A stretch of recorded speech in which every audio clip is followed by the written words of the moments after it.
Have you ever needed your roof repaired or replaced?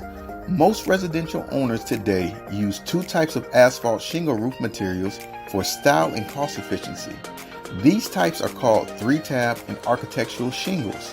3-tab shingles are made up of 3 individual tabs that are 12 inches wide. Every tab is cut into identical sizes, shapes, and thickness.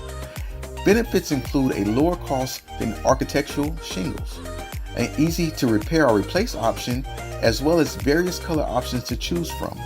The drawbacks include low to mid resistance against harsh weather and high winds, moisture trapped within shingles causing possible damage to roof structure, and a shorter lifespan of 15 to 20 years compared to architectural shingles. Now, architectural shingles, also known as dimensional shingles or laminate shingles, are made of 2 shingle strips in varying width which are laminated together, giving them more a dimensional base than 3-tab shingles. Benefits include durability due to multiple layers of materials, and a higher resistance of wind speeds of 120 miles or more, and a lifespan up to 25 to 30 years. Drawbacks include a higher cost compared to 3-tab shingles.